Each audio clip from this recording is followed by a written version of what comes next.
Hi, you're watching Alexa. Welcome back to my channel, and if you're new, welcome. In today's video, I'm picking 10 products that I really like, but I would not go out and repurchase necessarily. And I'm really excited to announce that this video is in collaboration with Alejandra Lisette, who is an eyeshadow enthusiast and also does a dash of Project Pan. Go ahead and join her familia. Sorry, I watched so many of her videos, so I know her intro in my mind. She always does gorgeous makeup looks, especially her eyeshadow, does tons of Project Pan, reviews a lot of indie makeup. So if you're interested in all of those things, along with her super bubbly personality, please go check out her video after you finish watching this one.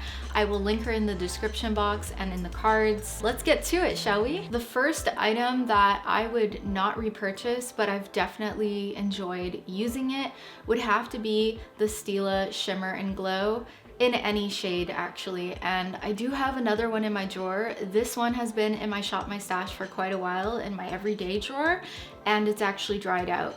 I just can't justify purchasing liquid eyeshadow that I know I will not use to completion. I have quite a few of these from NYX as well that I received in PR, and I'm never going to finish them.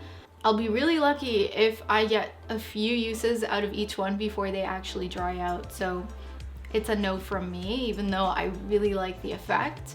I just don't think it's worth it. The next item is, actually I don't have the full size anymore, but I have a couple of samples of it.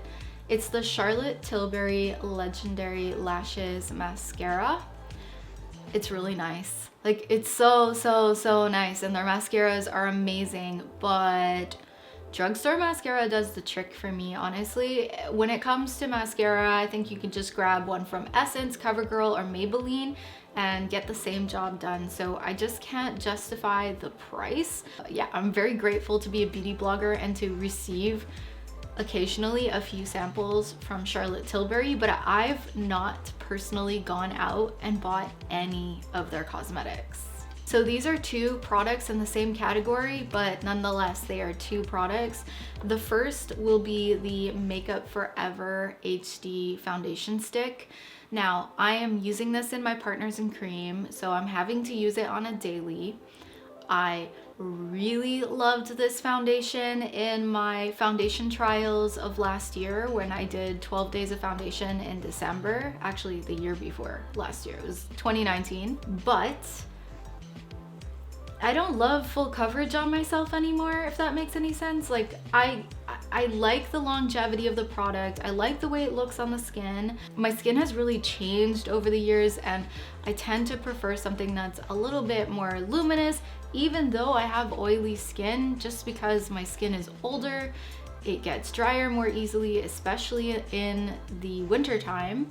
Yeah, and I think I feel the same way about full coverage foundations in general these days. This is just, I mean, I don't know. I really loved this when it came out, and now I just don't have the same feeling when I wear it. I used it in a Project Pan, and then prior to that, I did a wear test with it where I was not impressed with the longevity of it.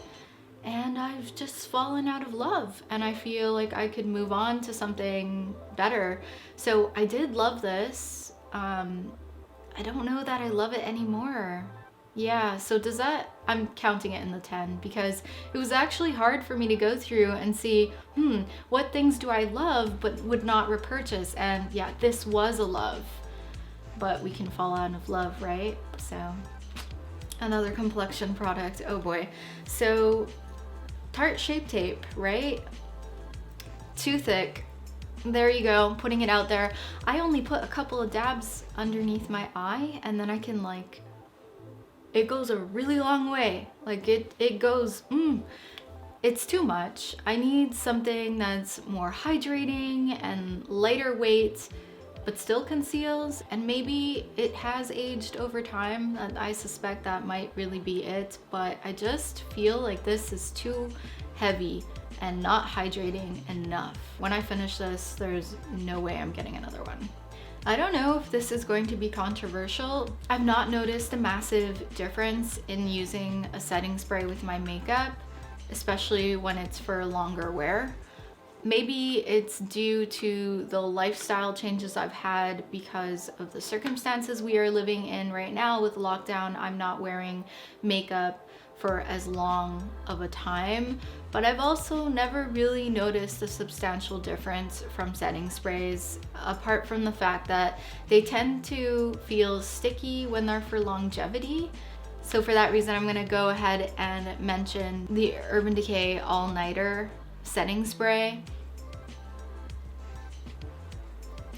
I know, I can't believe it either. I actually like using a bit of a mist that is to make your skin glowier or dewier in the winter time, and then in the summer I don't need anything at all. Like, my skin just naturally gets dewy because of oil, like being an oily person, and I just don't need a setting spray.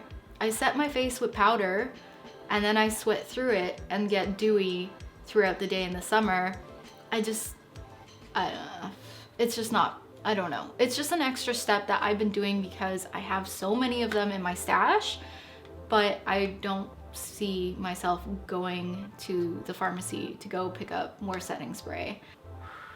I've spent a lot of money on this in the past, and I have repurchased this 2 or 3 times, and I have a couple here in the non-original shades, and they are the Dior lip glows.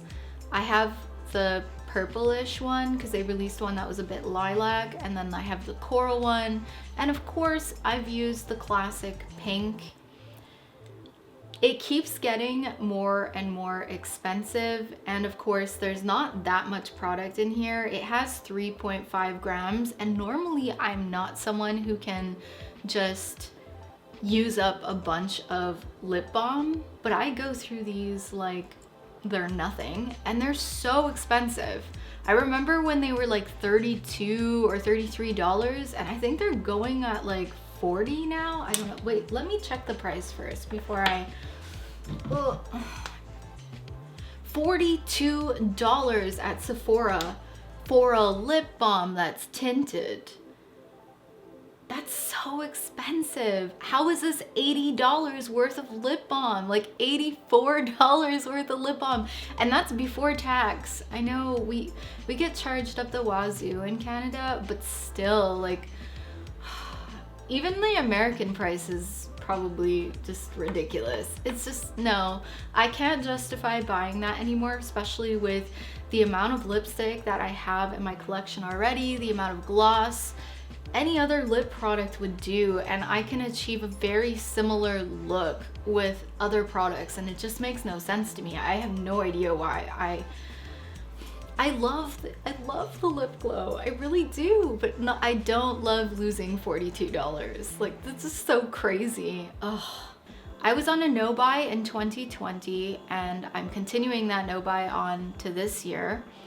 Prior to that, I purchased one neutral drugstore palette, and that was the one from Wet n Wild that pretty much looks like a knockoff version of the Anastasia Beverly Hills Modern Renaissance. Good times. I don't want to buy neutral drugstore eyeshadow palettes anymore. I love them. They're loads of fun to play with. However, I have so many neutral shades in my collection that I've since found myself more attracted to color. And because I have a plethora of choices in the neutral side of things that are in higher end palettes or that are singles from MAC or Inglot, I just don't see the need to purchase drugstore palettes. And the thing is, I really do enjoy drugstore palettes, especially Wet n Wild ones.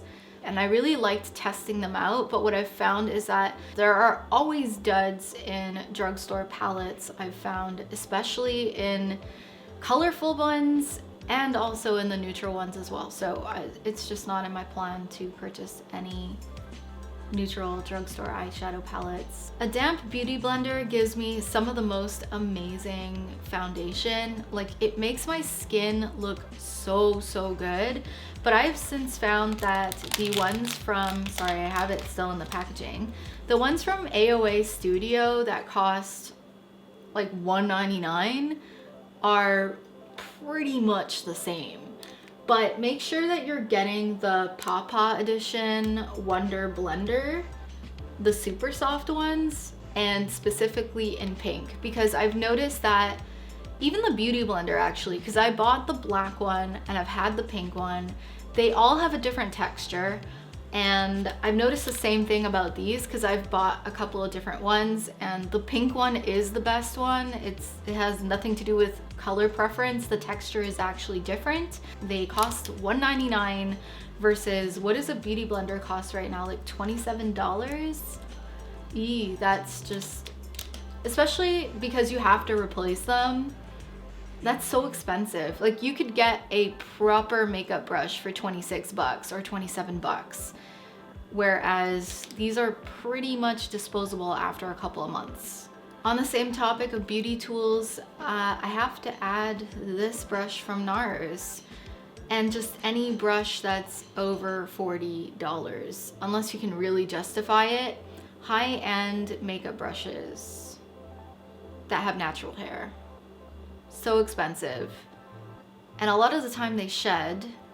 I just looked this up and it costs $50 on NARS Cosmetics. It's the Ida Kabuki brush, which is great for contour. As you can see, it fits in the hollow of your cheek really well. I don't know. I've had just as good of a time with brushes from Sonia Kashuk or from Real Techniques, and I have a couple from MAC, but none of the larger face brushes that have natural bristles are necessarily anything to write home about. I don't know. That's just me. I find this one is quite a bit scratchy. To save your money, nobody can tell what makeup brush you use to apply your makeup if it is decent enough. I really hope that you found this video helpful, and be sure to check out Alejandra Lisette's channel if you haven't seen her before or any of her videos. Highly recommend. Thank you so much for collaborating with me, girl. You are the sweetest.